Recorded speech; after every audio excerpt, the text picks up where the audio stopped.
Welcome to civils फोड़ो। आज हम BPSC का प्रीवाई क्यू देखने वाले हैं। इसके अंदर पॉलिटी सेक्शन देखेंगे।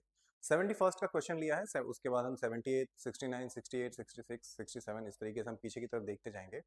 और ये पॉलिटी सेक्शन हमने लिया है। Polity is also very important क्योंकि इसके अंदर क्वेश्चंस बहुत ईजी होते हैं, ईजिली हैंडल किया जा सकता है और आप एक्यूरेसी काफी हाई रख सकते हैं इसके अंदर। अनलाइक हिस्ट्री जिसमें आपको काफी दिक्कत हो सकती है क्योंकि बहुत बार क्वेश्चंस ऐसी जगह से पूछे जाते हैं जो आपको शायद पता ना हो। पर history like polity I mean polity unlike history वैसा नहीं है, इसको आप आसानी से हैंडल कर सकते हैं। इसमें ज्यादा पेचीदा क्वेश्चन नहीं मिलेगा आपको, सिंपल मिलेगा और आसानी से किया जा सकता है। राइट, सो पॉलिटी हम स्टार्ट करते हैं। और पॉलिटी के अंदर ये फर्स्ट है, 71st का ये पॉलिटी सेक्शन है और इसके अंदर ये है हमारा फर्स्ट क्वेश्चन। अब देखिए, ये फर्स्ट क्वेश्चन ये गवर्नेंस है, एक्चुअली पॉलिटिक्स नहीं गवर्नेंस है, पॉलिटी एंड गवर्नेंस दोनों हमारा पार्ट है इसके अंदर। तो ये गवर्नेंस का क्वेश्चन है। क्वेश्चन कहता है the power to recruit the secretarial staff of the house of the people. House of the people का मतलब हो गया लोकसभा। ठीक है, लोकसभा की बात हो रही है। इज वेस्टेड इन, यानी जो अपना सेक्रेटरियल स्टाफ है, जो क्लर्क हैं, वो लोग जो ऑफिसर्स हैं, वो लोग जो लोकसभा के फंक्शनिंग में जो हेल्प करते हैं, उनके रिक्रूटमेंट के बारे में बात हो रही है।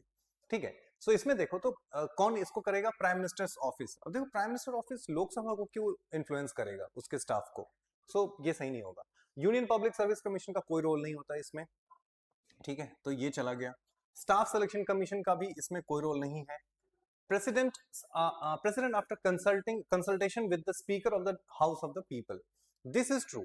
देखो, स्टाफ सिलेक्शन क्या है कि सेंट्रल सेक्रेटेरिएट के अंदर अगर किसी की वैकेंसी, कोई वैकेंसी है, उसमें अगर लोग चाहिए, उसमें स्टाफ चाहिए, staff selection commission will do that.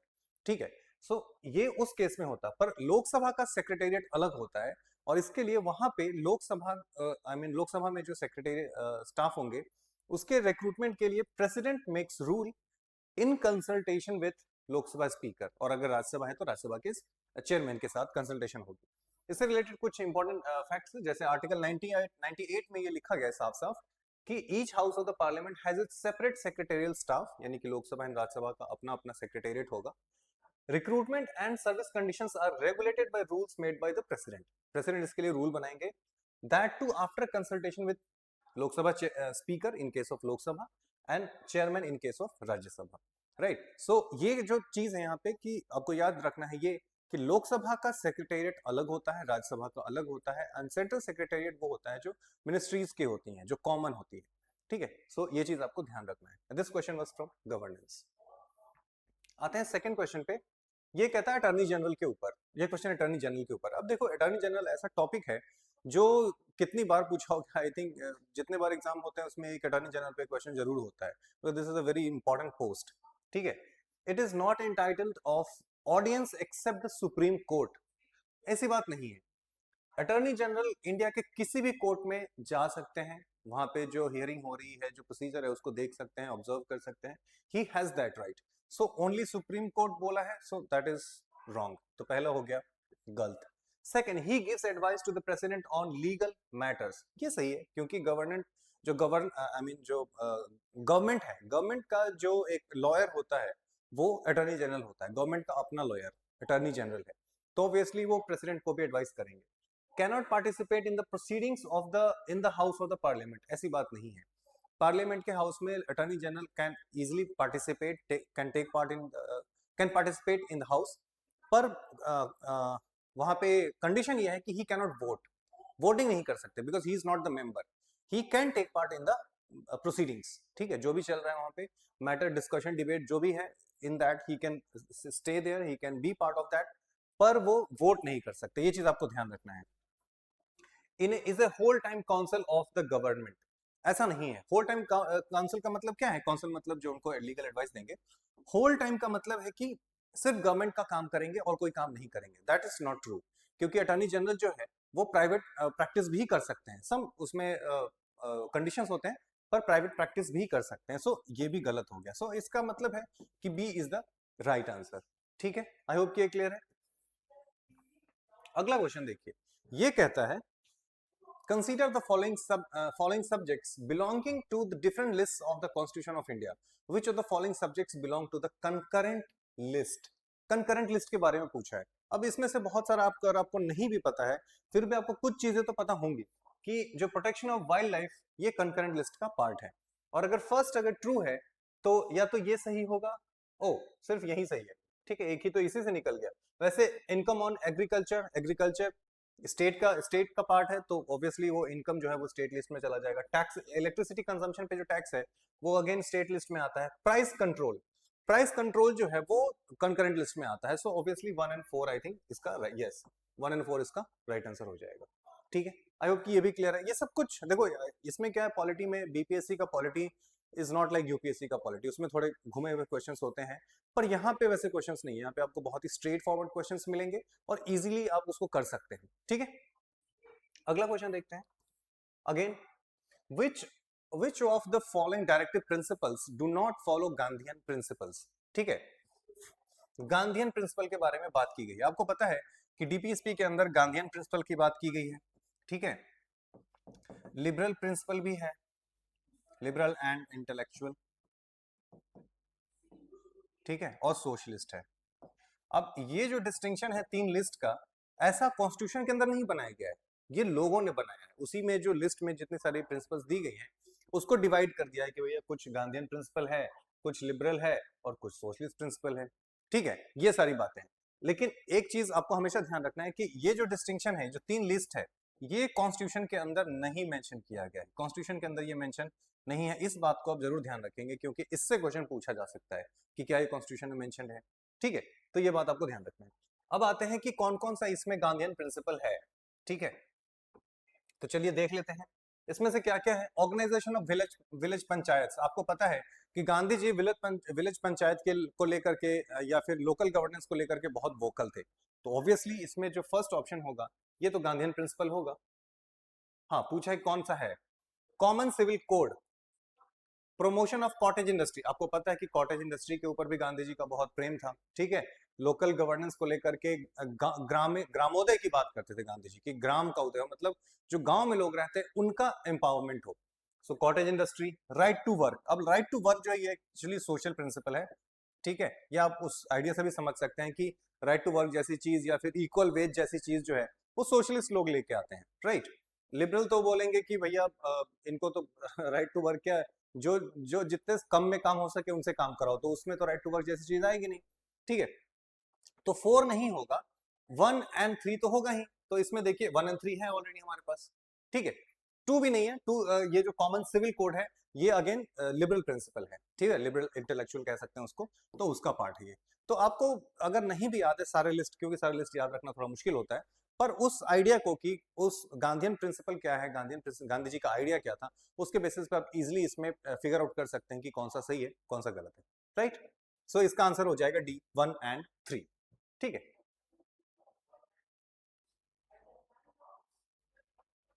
ये देखिए which pair is not correctly matched. ठीक है, ये पूछा जा रहा है। Allocation of seats in the council of states. अब शेड्यूल, क्योंकि 12 ही तो शेड्यूल है तो आपको याद तो हो ही जाना चाहिए। अगर 12 शेड्यूल भी याद नहीं कर पा रहे हैं तो कैसे आप तैयारी करोगे। ठीक है, सो 12 शेड्यूल्स की बात हो रही है। ठीक है, allocation of seats in the Rajya Sabha, council of states का मतलब राज्यसभा। ठीक है, ये ऑब्वियसली 4th शेड्यूल में है। ठीक है, 3rd शेड्यूल में ओथ को लेकर है, तो forms of oath, yes forms of oath, ये भी सही है, ये भी सही है। एडमिनिस्ट्रेशन ऑफ शेड्यूल एरियाज, ये है सी में। अब नाउ देखो 5th एंड 6th शेड्यूल की बात क्या है। जो 5th शेड्यूल है वो शेड्यूल एरिया की बात करता है। जो 5th शेड्यूल है वो शेड्यूल्ड एरिया की बात करता है, और जो 6th शेड्यूल है वो शेड्यूल्ड ट्राइब्स की बात करता है। ये आपको ध्यान रखना है, कुछ कुछ बारीक चीजें हैं, कुछ माइनर डिटेल्स हैं जिसको आपको ध्यान रखना है, अदरवाइज आप गलती कर जाओगे। ठीक है, वैसे ज्यादा मुश्किल नहीं था क्योंकि आपको पता है यूनियन लिस्ट तो 7th शेड्यूल में है। ये तो दुनिया में जितने भी लोगों ने प्रिपेयर किया होगा उन सबको पता होगा, this is a very simple fact. ठीक है, तो ये भी पता है, ये भी सही है। फॉर्म्स ऑफ ओथ, यहाँ पे आप डाउट में हो सकते थे, कुछ लोगों को याद हो सकता है, कुछ नहीं हो सकता, तो आप इसमें शायद फंस सकते थे, इसमें फंस सकते थे। एलोकेशन ऑफ सीट्स, ये भी बहुत सारे लोगों को याद ही रहता है। तो यहाँ पे जो मेन कैच है वो यहाँ है, क्योंकि यहाँ पे आपको उलझाने की कोशिश की गई है कि आप 5th शेड्यूल 6th शेड्यूल में ना फंस जाए। तो इसलिए सी इज द राइट आंसर, क्योंकि यहाँ पे ये शेड्यूल जो एरिया की बात है, यहाँ पे अगर 5th शेड्यूल होता तो ये सही हो जाता। 6th शेड्यूल है इसलिए गलत है। और पूछा क्या है, नॉट करेक्टली मैच। ठीक है, गलत कौन है ये पूछा है, तो सी इसका राइट आंसर हो जाएगा। आई होप ये क्लियर है। अगला देखिए, अगला क्या कहता है, consider the following statements about central government. Central government की बात हो रही है। Ministries and departments are formed by the prime minister with consultation of the cabinet secretary. Cabinet secretary के कंसल्टेशन के साथ मिनिस्ट्रीज एंड डिपार्टमेंट्स फॉर्म किए जाते हैं प्राइम मिनिस्टर के द्वारा। ठीक है, रखते हैं अभी। Every minister is allocated ministry bye the president on advice of the prime minister. ये तो सही है, हर एक मिनिस्टर को जो ओथ है वो prime minister I mean president दिलाएंगे।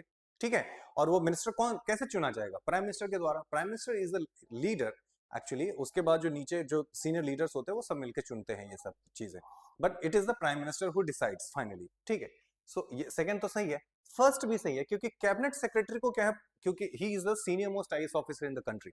Senior most IAS officer in the country is the cabinet secretary. ठीक है, कैबिनेट सेक्रेटरी। अब कैबिनेट सेक्रेटरी को गवर्नेंस का बहुत ज्यादा आइडिया है, क्योंकि उन्होंने बहुत वैरायटी ऑफ फील्ड्स में काम किया है, उनका सर्विस का लेंथ बहुत ज्यादा है। तो उस केस में मिनिस्ट्रीज के फॉर्मेशन में डिस्ट्रीब्यूशन वगैरह जो भी है, तो उसमें कंसल्टेशन करते हैं प्राइम मिनिस्टर। ठीक है, so that is also true कि prime minister ministries and departments are formed by the prime minister with consultation of the cabinet secretary. ठीक है, तो ये स्टेटमेंट भी सही है और ये भी सही है। और क्या सही पूछा है, गलत पूछा है? दो सही है, तो इसमें ओनली टू इज करेक्ट। दो ही हैं ही, तो only two is correct. Only sorry not only two, 1 and 2 are correct. ठीक है, ये दोनों सही है। ठीक है, सो बोथ करेक्ट, ये इसका सही आंसर होगा। आई होप ये क्लियर है। अगला देखिए, what is true about the proceedings of the state legislature. State legislature के प्रोसीडिंग्स के बारे में बात की जा रही है। ठीक है, business in the legislature shall be transacted only in the official language of the state or in Hindi और इंग्लिश। स्टेट में देखो, स्टेट लेजिस्लेचर में एंड पार्लियामेंट में एक फर्क होता है। ठीक है, कि पार्लियामेंट में आप अपने मदर टंग में भी अपना जो भी स्पीच है लोकसभा के अंदर या राज्यसभा के अंदर आप कर सकते हैं, जो भी आपको बोलना है you can speak in even in your mother tongue, और वहां पे ट्रांसलेटर्स होते हैं। ठीक है, वो ट्रांसलेट करके बताएंगे पूरे हाउस को कि वो जो मेंबर है, मेंबर ऑफ द हाउस, वो क्या बोलना चाह रहे हैं। बट इन स्टेट लेजिस्लेचर में ये चीजें बदल जाती हैं, पर हम आगे के स्टेटमेंट्स देखते हैं। ठीक है, advocate general has right to vote. अभी जस्ट हमने इसके पहले वाले क्वेश्चन में ही देखा कि अटॉर्नी जनरल को राइट टू वोट नहीं है, तो सेम वे स्टेट लेवल पे जो गवर्नमेंट का जो काउंसिल होगा वो एडवोकेट जनरल होगा, उसके पास भी राइट टू वोट नहीं होगा। सो अगेन ये तो हो गया गलत। It can discuss the conduct of any judge of the High Court also. Now, state legislature जो है वो हाई कोर्ट के जजेस का कंडक्ट डिस्कस नहीं करते अनलेस अंटिल उनके रिमूवल की बात चल रही हो। ठीक है, रिमूवल के रेजोल्यूशन पे बात चल रही हो, तभी उस पे मोशन नॉट रेजोल्यूशन, रिमूवल के मोशन पे अगर बात चल रही हो तभी हाई कोर्ट के जजेस का कंडक्ट डिस्कस किया जाएगा। अदरवाइज हाई कोर्ट के जजेस का कंडक्ट डिस्कस नहीं किया जाएगा स्टेट लेजिस्लेचर के अंदर या फिर पार्लियामेंट के अंदर। ठीक है, पार्लियामेंट के अंदर भी अगर सुप्रीम कोर्ट के कोई जज हैं तो उनके कंडक्ट को डिस्कस नहीं किया जाएगा अनलेस अंटिल एक मोशन ऑलरेडी इंट्रोड्यूस किया गया है उनके रिमूवल के लिए। ठीक है, सो ये भी गलत हो जाएगा। Validity of proceedings shall be called in question on the ground of any alleged irregularity. Now ये भी नहीं किया जा सकता। वैलिडिटी ऑफ प्रोसीडिंग्स, आप जो लोकसभा के या फिर स्टेट लेजिस्लेचर में जो प्रोसीडिंग्स चल रही हैं आप उसको कॉल आउट नहीं कर सकते। ठीक है, business in the state legislature shall be transacted only in official language of state. तो क्या पूछा जा रहा है? सही पूछा जा रहा है। सो यस, फर्स्ट वाला सही है और ये भी अगेन गलत हो जाएगा। ठीक है, शैल बी कॉल्ड नहीं, आप डिस्कस नहीं कर सकते, उस पे इरेगुलरिटी के बेसिस पे आप उसको कोर्ट में लेके नहीं जा सकते। सो ये भी गलत है, ये भी गलत, ये भी गलत है।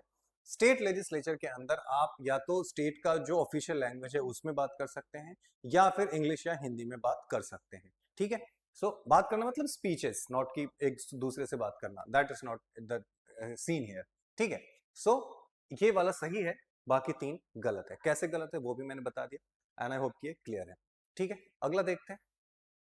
अगला देखिए, वैसे भी पिछला क्वेश्चन, ये वाला क्वेश्चन अच्छा था, इसमें काफी सारे डिटेल्स थे, काफी सारे कॉन्सेप्ट भी थे, तो आप इसको नोट कर सकते हैं।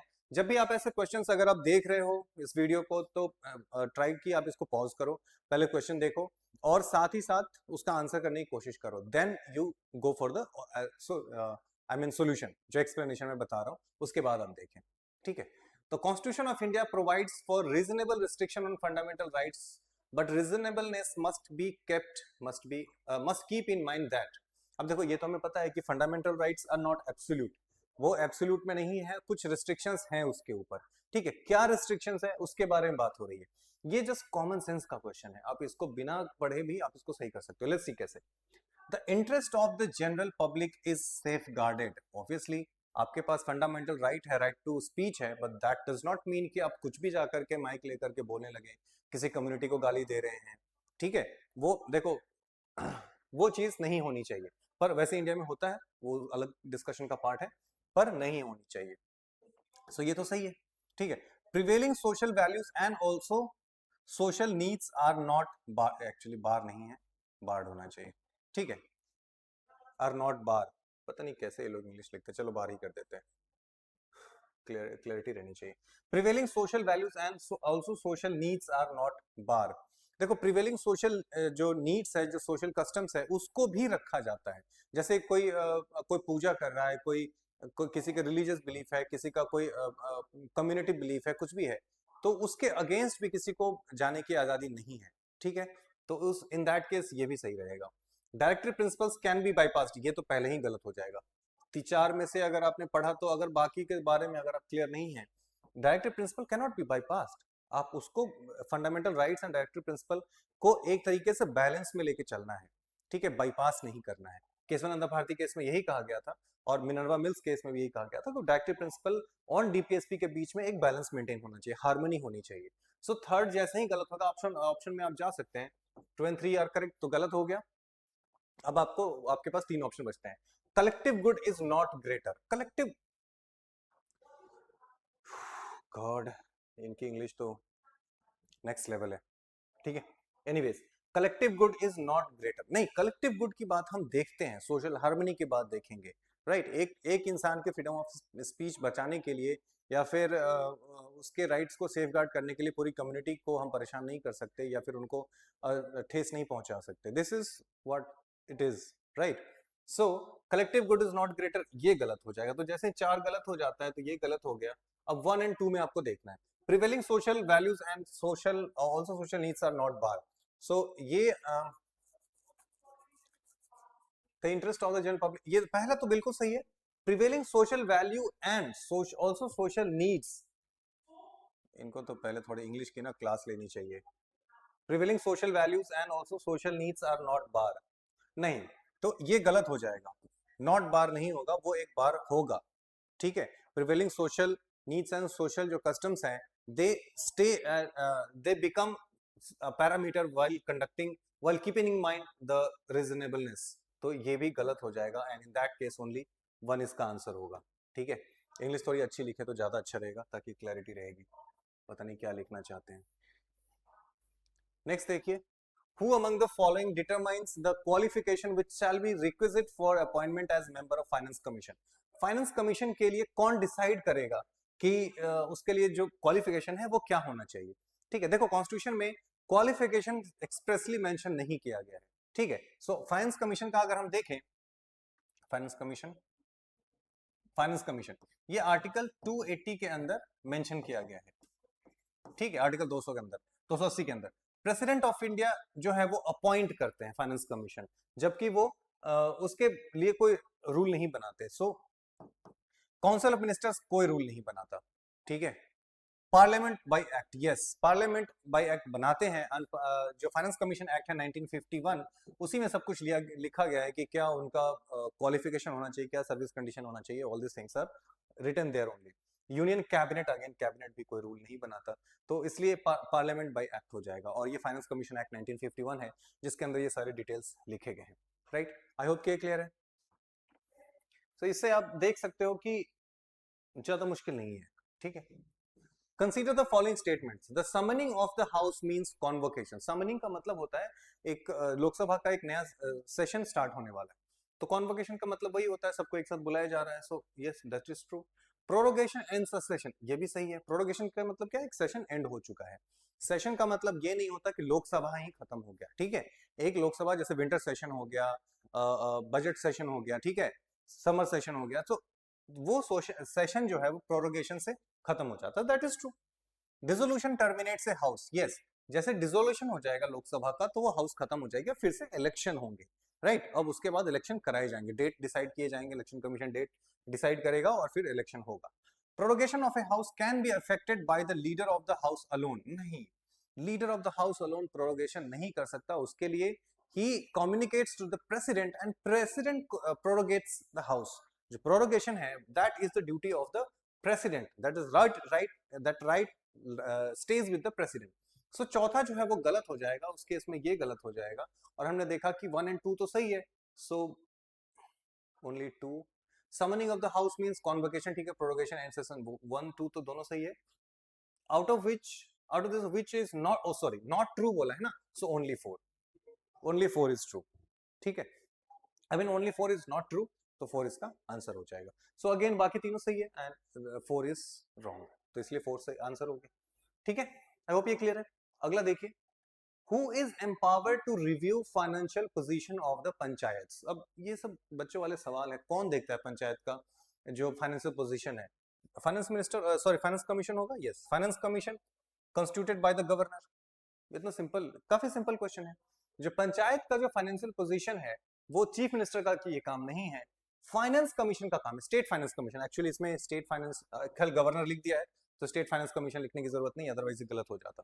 तो अगर यहाँ पे गवर्नर नहीं होता तो यहाँ पे स्टेट फाइनेंस कमीशन लिखना चाहिए था, क्योंकि यहाँ पे गवर्नर लिख दिया है तो उससे हमें समझ में आ जाएगा कि स्टेट फाइनेंस कमीशन की बात हो रही है. ठीक है, तो इसलिए डी इसका राइट आंसर हो जाएगा. राइट, आई होप ये क्लियर है. ये सब इजी क्वेश्चंस हैं, और इसीलिए मैंने बोला कि पहले पॉलिटी करते हैं, जैसे इजी सेक्शन जिसको इजीली आप कैटर कर सकते हो, अच्छे स्कोर कर सकते हो, उसमें एक्यूरेसी आपकी अच्छी रह सकती है. 1-2 गलत करोगे बहुत से बहुत, और बाकी कुछ 14-15 क्वेश्चंस हैं, तो उसमें से 1-2 गलत करोगे, फिर भी 12-13 सवाल अगर सही हो रहे हैं आउट ऑफ 15, तो the accuracy is really good. ठीक है, और काफी अच्छा स्कोर भी आएगा आपका. आगे देखिए, what is the main purpose of Panchayati Raj. अब ये क्वेश्चन जो है मुझे लगता है 100 बार पूछा गया होगा अभी तक, और बाकी सारे एग्जाम्स कंसीडर करेंगे तो 1000 बार हो जाएगा. ठीक है, ये इतनी बार ये क्वेश्चन पूछा गया है. Question says what is the main purpose of Panchayati Raj. Main purpose, अब देखो इसमें इंटरेस्टिंग ऑप्शंस बहुत बनाए गए हैं. टू इंक्रीज एग्रीकल्चर प्रोडक्शन, ये तो आप इजीली आउट कर दोगे, क्योंकि एग्रीकल्चर प्रोडक्शन का फाइनेंस कमीशन पंचायती राज से कोई लेना देना नहीं है, वो नहीं भी होगा तो भी लोग खेती बढ़िया करेंगे. इंक्रीज एम्प्लॉयमेंट, कोई लेना देना नहीं. To increase the people's political awareness. Now C और डी में बहुत लोग फंसेंगे. ठीक है, डी कहता है to enable people to participate in development administration. Increase people's political awareness. Now C, ये चीज होती है कि अगर जब पंचायती राज होता है, लोग गांव में वोट डालते हैं, तो उनका पॉलिटिकल अवेयरनेस बढ़ता है. ठीक है, पॉलिटिकल पार्टिसिपेशन होता है. बट जो जो जो मेन पर्पस है वो ये है कि पंचायती राज को, ठीक है, जो एडमिनिस्ट्रेशन है, जो गवर्नेंस है, उसको ग्रास रूट लेवल तक लेके जाया जा सके, डेवलपमेंट को ग्रास रूट लेवल तक पहुंचाए, लोगों का पार्टिसिपेशन हो डेवलपमेंट में, गवर्नेंस में. ठीक है, to enable the people participation in development administration, and D is the right answer. ठीक है, तो इसलिए सी नहीं होगा, डी होगा. आई एम श्योर कि सी में बहुत सारे लोग फंसेंगे इसमें, पर C is not the right answer, D is the right answer. ठीक है, नेक्स्ट देखिए, What is true about censure motion. Censure motion क्या है? ठीक है, और इसको नो कॉन्फिडेंस मोशन के साथ दिखाया गया है कंपेयर करके कि कौन सा सही है. It is not different from no confidence motion. Now see, censor motion pass ना हो तो सरकार गिरती नहीं. नो कॉन्फिडेंस अगर मोशन पास ना हो, सरकार गिर जाएगी. सो नॉट डिफरेंट बोला है, तो इसका मतलब गलत हो गया.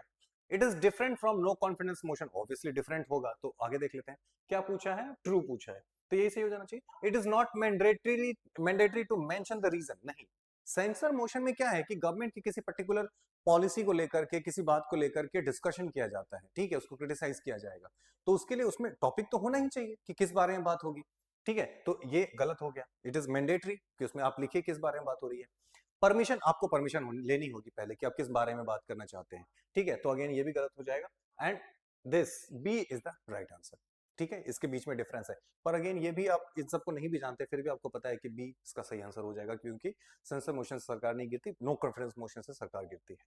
ठीक है, अगला देखिए 70. Which one of the following subjects fall within the jurisdiction of both high courts and supreme court. Supreme court और हाई कोर्ट के जुरिस्डिक्शन में दोनों में कौन आता है? तो अब इससे इजी क्या सवाल बनेगा बताइए. ये है dispute between centre and state. देखो, सेंटर और स्टेट के बीच का जो काम है, ये सिर्फ सुप्रीम कोर्ट का ओरिजिनल जुरिस्डिक्शन के अंदर आता है. सो अगेन ये पार्ट ये नहीं होगी, इसमें हाई कोर्ट का कोई रोल ही नहीं है. ठीक है, डिस्प्यूट अमंग स्टेट्स, ये भी सुप्रीम कोर्ट का ओरिजिनल जुरिस्डिक्शन है, तो ये भी नहीं आएगा. Protection of fundamental rights, yes, fundamental rights के प्रोटेक्शन के लिए आप रिट्स फाइल कर सकते हैं हाई कोर्ट में या फिर सुप्रीम कोर्ट में, किसी में भी। लेकिन हाई कोर्ट का जो रिट जुरिस्डिक्शन है वो काफी वाइड है, क्योंकि उसमें फंडामेंटल राइट्स के साथ साथ आप दूसरे इश्यूज भी इंक्लूड कर सकते हैं। But if you go to the Supreme Court, writ file कर रहे हैं तो वो सिर्फ और सिर्फ फंडामेंटल राइट्स के लिए ही होना चाहिए। अदरवाइज दूसरी चीजों का हो, अगर कुछ होगा वैसा तो आपको कंसर्न हाई कोर्ट में भेज देंगे, सुप्रीम कोर्ट भेज देंगे आपको, ठीक है, वहां के जजेस। So protection of fundamental rights, protection from the violation of constitution, नहीं, कॉन्स्टिट्यूशनल मैटर्स पे अगेन सुप्रीम कोर्ट का ही ओरिजिनल जुरिस्डिक्शन है, हाई कोर्ट उसमें कोई बात नहीं कर सकते। सो ये C, C is the right answer, ठीक है। ये जो प्रोटेक्शन है हाई कोर्ट फंडामेंटल राइट्स का, सुप्रीम कोर्ट देखता है आर्टिकल 32 के अंदर और हाई कोर्ट देखता है आर्टिकल 2 to 6 के अंदर, ठीक है। ये सब चीजें पता होंगी क्योंकि आपने अगर एक बार भी पॉलिटी पढ़ा है तो ये सब चीजें तो हाईलाइट ही होती है, ठीक है, तो ये तो पता ही होगा आपको। सो सी इज द राइट आंसर, ठीक है। विद दिस हमने ये यहाँ पे कुछ 14-15 क्वेश्चन देखे हैं पॉलिटी के, और बहुत छोटा सा सेक्शन है, इजिली हैंडल किया जा सकता है और बहुत ही इजी होता है, बहुत ज्यादा मुश्किल नहीं होती। एक बार भी आपने, एक दो बार भी अगर आपने लक्ष्मीकांत पढ़ा है, लक्ष्मीकांत की बात करो, अगर आपने लक्ष्मीकांत भी पढ़ा है तो भी इसमें से आप बहुत सारे क्वेश्चन इजिली कर सकते थे, बहुत खराब पढ़ा होगा तो भी 10 कर सकते थे, ठीक है। तो पॉलिटी ऐसा सेक्शन हो गया, साइंस ऐसा सेक्शन है जिसमें आप अच्छा 20 क्वेश्चंस आप इजीली कर सकते हैं, पॉलिटी से 10 क्वेश्चन आप कर सकते हैं, तो 30 क्वेश्चंस तो यहीं से हो गए। मैथ के 30 क्वेश्चन हो गए तो 40 क्वेश्चन तो आपके ऐसे ही हो गए, ठीक है। उसके बाद बचता है current affairs, Bihar, geography, economy, ये सब करके तो इजीली बाकी मैनेज किया जा सकता है, बट उसमें फिर दिक्कत आएगी। करंट अफेयर्स के 25-30 क्वेश्चन होते हैं, सो वहां से आपके 15 क्वेश्चन करीब होने चाहिए। उसके बाद बचता है आपका बिहार स्पेशल, बिहार स्पेशल से अराउंड 30 क्वेश्चन होंगे, तो वहां से आपका 20 क्वेश्चन या 15 भी अब बहुत खराब किया तो 15 क्वेश्चन। देन आएगा हिस्ट्री जो मेजर पार्ट है, वहां से हिस्ट्री और बिहार स्पेशल लेकर के अराउंड 50 क्वेश्चंस होते हैं, जिसमें से आप मान के चलो बहुत खराब करोगे तो 20-25 करोगे। इन सबको मिला के ज्योग्राफी के कुछ 8-10 क्वेश्चन होंगे, 10 क्वेश्चन करीब इकोनॉमी के भी होंगे। तो इस तरीके से आपके टोटल 150 क्वेश्चन होते हैं, जिसके अंदर आपको सिर्फ 100+ क्वेश्चन सही कर लेने हैं नेट, क्योंकि नेगेटिव भी है अब, ठीक है, तो नेगेटिव ज्यादा गलत भी नहीं कर सकते, अदरवाइज फिर दिक्कत आएगी। सो 100+ अगर आपने कर लिया तो क्लियर हो जाएगा प्रीलिम्स, ठीक है, 70 सेकंड के लिए। तो पर हमारा टारगेट होना चाहिए एटलीस्ट 110 का, क्योंकि 100 वाले में अगर इतना टारगेट रखोगे तो नीचे फिसलने का डर होता है, तो इसलिए 110 का टारगेट होना चाहिए, ठीक है, और आप फिर उसके बाद इजीली क्लियर कर सकते हैं, ठीक है। तो ये था 71st का। इसके बाद जो नेक्स्ट होगा उसमें हम 70th करेंगे, 69th करेंगे, 68, 67, 66, 66 तक हम कर रहे हैं, बहुत ज्यादा पीछे जाने की जरूरत नहीं है। इससे आप क्या होगा कि आपको एक ब्रॉड आइडिया मिल जाएगा, एक ट्रेंड पता चल जाएगा, डेप्थ पता चल जाएगा क्वेश्चंस का, ठीक है। सो ये आपके लिए काफी हेल्पफुल होने वाला है। So with this I am signing off and see you in the next video, bye bye.